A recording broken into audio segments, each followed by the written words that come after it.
जिस कथनी और कहनी करनी का प्रभाव आपके ऊपर पड़ता है तो आपकी जिंदगी बदल जाती है। वही कथा सुनने का असली मतलब होता है। आज हम चर्चा करेंगे कि किस प्रकार से हमें भगवत कथा सुननी चाहिए और किस प्रकार से उनके गुणों को धारण करना चाहिए और अपने जीवन को कृतज्ञ करना चाहिए। बिनु विवेक सुखी नहीं कोई, बिन सतसंग ज्ञान नहीं होई। बिना विवेक के कोई व्यक्ति सुखी नहीं रह सकता है।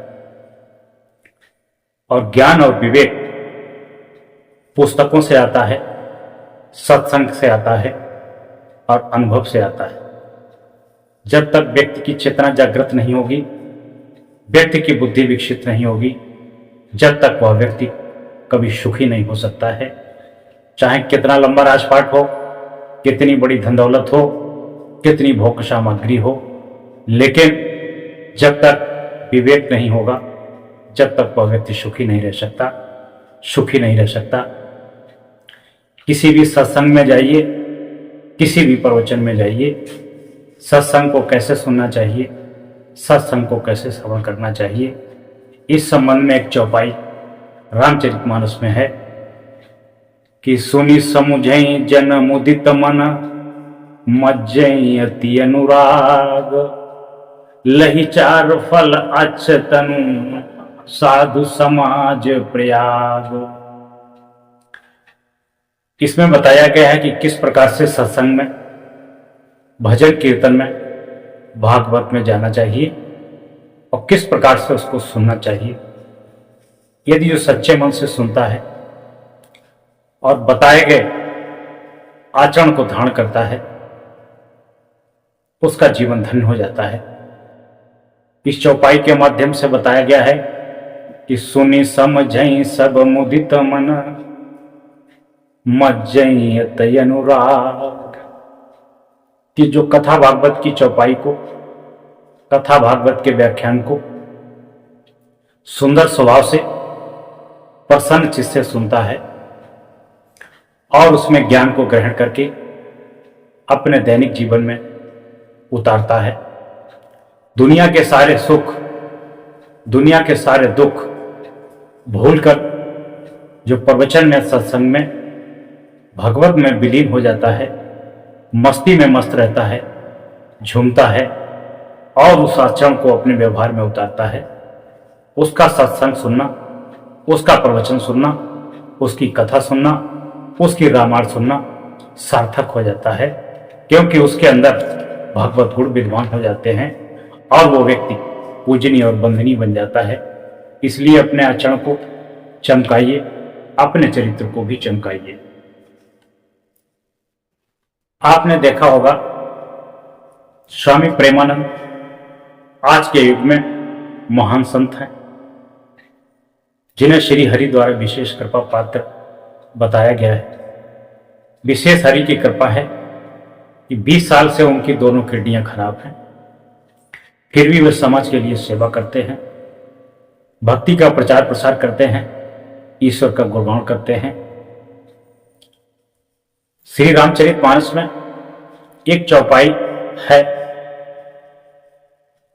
है हरि अनंत हरि कथानंता, काहै सुनहि सब बहुविधि संता, राम सिया राम जय जय राम। हरि अनंत हरि कथानंता, काहै सुनहि सब बहुविधि संता, राम सिया राम जय जय राम। इस चौपाई का अर्थ है कि भगवान अनंत हैं, भगवान की कथाएं भी अनंत हैं। नाना प्रकार के साधु, नाना प्रकार के संत महात्मा अपने अपने तरीके से कथा कहते हैं, क्योंकि नाना प्रकार के भगवान हैं, नाना प्रकार के ईश्वर के रूप बताए गए हैं। उसी प्रकार से साधु सन्यासी संत अपने अपने तरीके से कथाएं कहते हैं। जो इन कथाओं को श्रवण करता है, हरि का नाम जपता है, ईश्वर में श्रद्धा और विश्वास रखता है, उसके दुख दूर होने लगते हैं, उसका जीवन धन्य हो जाता है। दूसरा है, कलयुग केवल नाम आधारा, सुमिर सुमिरे नर उतरहि पारा। सिया राम जय जय राम। भाव को भाव सुमिरी जही कोई, नर भव सागर उतरहि सोई। राम सिया राम जय जय राम। सिया राम जय जय राम। कलयुग केवल नाम आधारा, सुमिरी सुमिरी नर उतरहि पारा। राम सिया राम जय जय राम। इस कलयुग में रामायण में भक्ति बताई गई है कि मनुष्य इतना बिजी है, मनुष्य इतना अपने माया के गुलाम में फंसा हुआ है, प्रपंच में फंसा हुआ है। भक्ति करने का सबसे आसान और सरल तरीका है नाम जप करना, मंत्र का जाप करना, ईश्वर का गुणगान करना, जितना अधिक से अधिक हो सके अपना कर्म करना। कर्म के बाद यदि समय मिले तो प्रपंच में न गमा करके ईश्वर की भक्ति में, प्रभु के नाम श्रवण में और ध्यान करने में लगाना। क्योंकि कलयुग में केवल नाम ही भक्ति का आधार है। नाम जपना, भक्ति करने के लिए बहुत ज्यादा मंत्रों की आवश्यकता नहीं है, बहुत ज्यादा गुणों की आवश्यकता नहीं है, बहुत विद्वान होने की आवश्यकता नहीं है। केवल आपका भाव ईश्वर के प्रति होना चाहिए, आप ईश्वर के प्रति समर्पित होना चाहिए, तभी आपके जीवन में भक्ति की लहर जागेगी। महर्षि वाल्मीकि के संबंध में आप सभी लोग जानते होंगे कि उनके पास इतनी बुद्धि नहीं थी कि वह ईश्वर का नाम जप पाते। ईश्वर के नाम के जपने की उनके अंदर भावना जागृत हुई। राम कहने की बजाय वो मरा मरा कहने लगे, और मरा मरा कहते कहते एक दिन राम राम कहने लगे। और राम राम कहने के बाद में उनके ऊपर राम की इतनी कृपा हुई, विश्व के प्रथम कवि बने, जिन्होंने संस्कृत भाषा में महाकाव्य रामायण की रचना की, और विश्व के प्रथम कवि बने, विद्वान ऋषि बने, महान ऋषि बने, पूजनीय बने। आज भी उनकी पूजा होती है, और जब तक इस संसार में राम का नाम रहेगा, जब तक महर्षि वाल्मीकि का भी नाम रहेगा। हिरण्यकश्यप का जाति जुल्म धर्म के विरुद्ध बहुत ज्यादा बढ़ गया था। तब उनके पुत्र प्रहलाद का जन्म हुआ, जो राम नाम का जाप करने के बाद में हिरण्यकश्यप ने अपनी पूरी ताकत लगाई कि इसको आग में जलवा दिया जाए, मरवा दिया जाए। होलिका के पास भी वरदान था कि ये कभी भी आग से नहीं जल सकती है, लेकिन भूल गई थी। उस वरदान के साथ साथ में उसे यह भी वरदान मिला था कि यदि अनैतिक कार्य के लिए इस शक्ति का गलत दुरुपयोग करेगी तो इसका प्रभाव शून्य हो जाएगा। उसने भगवान की भक्ति के खिलाफ उनके विशेष भक्त प्रहलाद को जलाने का प्रयास किया, और लकड़ी कंडे से दबा करके आग लगवा दी। प्रहलाद में अपने ईश्वर के प्रति अपार शक्ति, अपार श्रद्धा थी। वह ईश्वर का नाम जपते रहे, राम नाम जपते रहे, और जपते जपते आग से सारी लकड़ियां जल गई, होलिका भी जल गई, परंतु प्रहलाद का एक रोमा तक नहीं जला। ये प्रभु की शक्ति थी, प्रभु के नाम की शक्ति थी। उसी प्रकार से मीराबाई के पिता राजस्थान में राजा थे। उन्होंने भक्ति के विरोध में मीराबाई को बहुत प्रताड़ित किया कि भक्ति ना करे, लड़की है, जवान है, घर की मान मर्यादा है, बाहर जाकर के साधुओं के साथ में रात दिन गुजारती है, कुल कुटुंब की छवि खराब होती है। लेकिन मीरा को राम नाम की धुन लागी, प्रेम लागी, उसके समझ में नहीं आ रहा था। उसे तो केवल एक राम नाम ही भा रहा था। उसने घर परिवार का मोह छोड़ करके भक्ति को इतना विशाल बनाया कि मीरा भी अमर हो गई। शिवरी के पास भी कुछ नहीं था, शिवरी के पास भी राम नाम था। शिवरी राम नाम जपती रही, राम नाम का गुणगान करती रही। शिवरी को अटूट प्रेम, अटूट श्रद्धा थी कि भगवान राम एक दिन आएंगे। उनका प्रेम, उनकी अटूट भक्ति भगवान राम को उनकी कुटिया में रहने के लिए विवश करती है। और एक दिन भगवान राम शिवरी के घर स्वयं चल करके जाते हैं और उनके प्रेम में उनके जूठे बेर खाते हैं और बहुत आनंदित होते हैं। उसी प्रकार से कबीर साहब भगवान राम के, भगवान कृष्ण के बहुत बड़े अनुयायी थे, जिनकी 52 बार कथनी हुई कि इन्हें मृत्युदंड दिया जाए, इन्हें फांसी दिया जाए। लेकिन वे भक्ति में इतने लीन थे, उन्हें किसी की परवाह नहीं थी। मुगल शासकों ने कहा कि ये रहीम राम नाम जाप करता है, इस्लाम धर्म को नहीं मानता है, तो उसे सूली चढ़वा दिया जाए। एक मुस्लिम शासक था, उसने कबीर साहब को कहा कि इसके हाथ पांव बांध दिए जाएं और इसको खूंखार हाथी के सामने डाल दिया जाए, हाथी से कुचलवा करके इसकी मृत्यु कर दी जाए। कबीर साहब के हाथ पांव बांधे गए, उस भयानक हाथी को छोड़ा गया।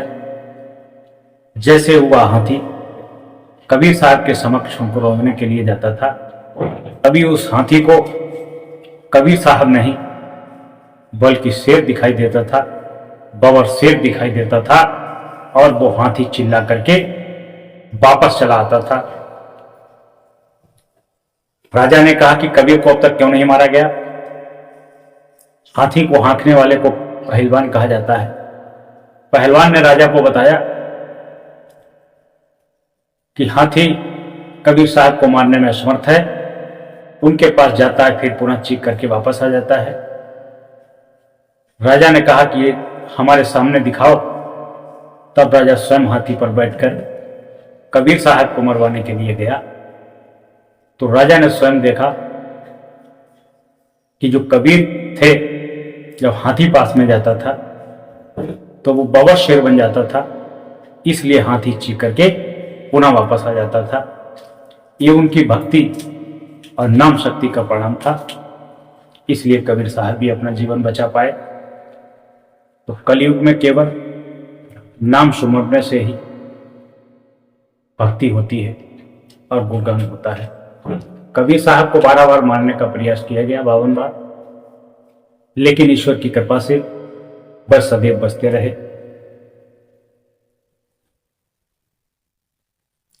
रावण भी नाम जपता था। रावण को नाम जपने में काफी विद्वता, शक्तियां हासिल हुई थी, क्योंकि रावण भगवान शिव का विशेष भक्त था, विशेष बाहुबली था, विशेष ज्ञानी था, पंडित था, आचार्य था। नाम जपने से ही उसको भी शक्तियां प्राप्त हुई थी। लेकिन अपने गंदे आचरण की वजह से, अपनी कटु भावना की वजह से उसकी शक्तियां क्षीण हो गईं और शक्तियों का दुरुपयोग करने के कारण आखिर उसे मौत का सामना करना पड़ा। आखिर उसकी मौत हो गई। इसी प्रकार से कुदरत जो शक्तियां देती हैं, जो शक्तियों का सही उपयोग करता है, ये कुदरत उसको और शक्तियां देती हैं। जो पावर में आता है, शक्तियों का दुरुपयोग करता है, ये कुदरत पुनः उससे अपनी शक्तियां छीन लेती हैं और उसे शक्तिहीन बना देती हैं। वो एक एक शक्ति के लिए मोहताज होता है। तो कृपया जीवन में जो शक्ति मिले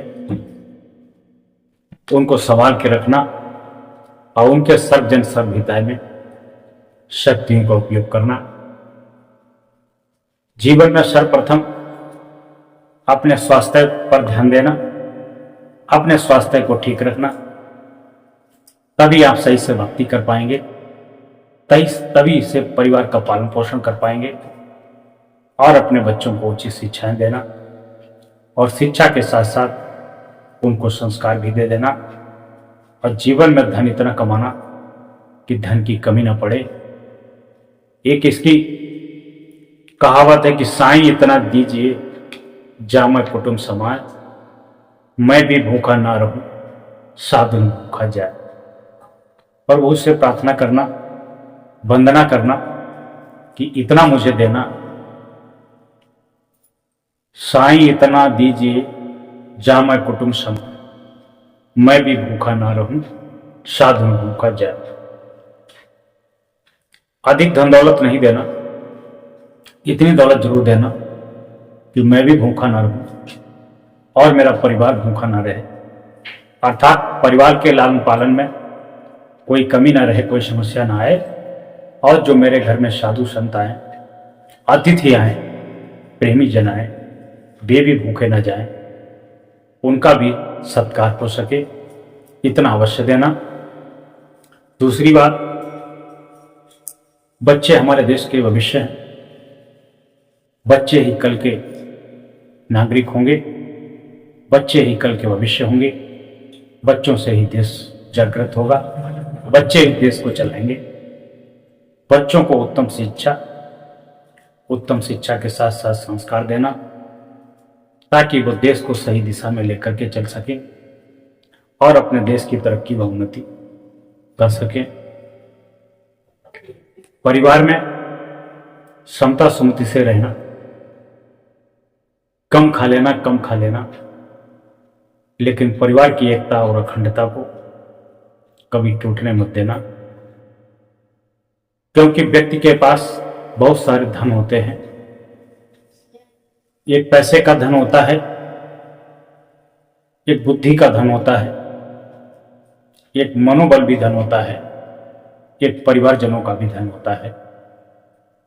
परिवारजनों का धन सबसे बड़ा धन होता है, क्योंकि इस धन को जो इकट्ठा कर लेता है उसी की चारों तरफ से उन्नति होने लगती है, और जो इस परिवार के धन को इकट्ठा करना नहीं जानता है, इकट्ठा नहीं कर पाता है, उसकी उन्नति वहीं रुक जाती है। वो केवल जानवरों की भांति खाना पीना सोना और भोगना कर सकता है, बाकी दुनिया में ऐश्वर्य को प्राप्त नहीं कर सकता है, नाम को प्राप्त नहीं कर सकता है, कोई बड़े लक्ष्य को हासिल नहीं कर सकता है। इसलिए परिवार की एकता और अखंडता को बनाए रहना, ताकि जीवन में जो चाहो वो कर सकते हो। परिवार में सभी लोग मिलजुल के रहना। सभी श्रोता बंधु जो यूट्यूब से हमारे प्रवचन को सुन रहे हैं वो ध्यान देंगे। सर्वे भवन्तु सुखिना, सर्वे सन्तु निरामयाः, सर्वे भद्राणि पश्यन्तु, मा कश्चित् दुःखे भाग्यवते। ओम शांति, ओम शांति, ओम शांति। सुखी बसे संसार सब, दुखिया रहे न कोई, ऐसी मेरी भावना पूर्ण करो प्रभु सोय। शांति शांति शांति। ध्यान मूलम गुरु मूर्ति, पूजा मूलम गुरु, मंत्र मूलम गुरु वाक्यम, मंत्र मूलम गुरु कृपा। यह श्लोक बताता है, जिसका अर्थ है कि ध्यान का मूल गुरु की छवि, पूजा का मूल गुरु के चरणों में, मंत्र का मूल गुरु का वाक्य है और मोक्ष का मूल गुरु की कृपा है। आप सभी को गुरु और ईश्वर की कृपा का आशीर्वाद प्राप्त हो। आपके मुखमंडल पर हमेशा हंसी खुशी और मुस्कान बनी रहे, आपके जीवन के लक्ष्य पूरे हों, आपके परिवार में सब स्वस्थ और निरोगी हों, आपकी आर्थिक और सामाजिक उन्नति हो, आपके घर में भक्ति पूजा पाठ का गायन हो, आप सभी का सुंदर स्वभाव हो, ऐसी मैं कामना करता हूं।